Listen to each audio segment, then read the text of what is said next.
Welcome to Dwarkadhish truck accessories. ચાલો ભાઈ, આજે આવી ગઈ છે પિકઅપ બોલેરો ગાડી આપણી પાસે સોફા ફિટિંગ કરવા માટે।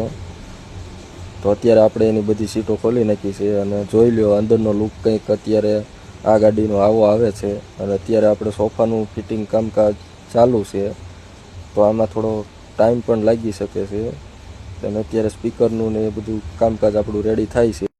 તો ફાઇનલી મિત્રો, અત્યારે આપણે ફિટિંગ કરવા જઈ રહ્યા છીએ અને લગભગ સાંજના 7 વાગ્યા છે અને જોઈ લ્યો આપણે સોફાનું ફિટિંગ કામ પૂરું કરી નાખ્યું છે અને આનો લુક તમે જોઈ શકો છો। આની અંદર આપણે steering cover plus total music system અને નીચેની મેટી નાખેલી છે। તો જોઈ લો મિત્રો, આનો લુક તમને ગમ્યો કે ના ગમ્યો। જો તમારી પાસે પણ પિકઅપ બોલેરો ગાડી છે તો તમારે જો પણ આ એસેસરીઝ કરાવવી હોય તો પહોંચી જાઓ દ્વારકાધીશ ટ્રક એસેસરીઝ, મોટીવાડી ચોટીલા।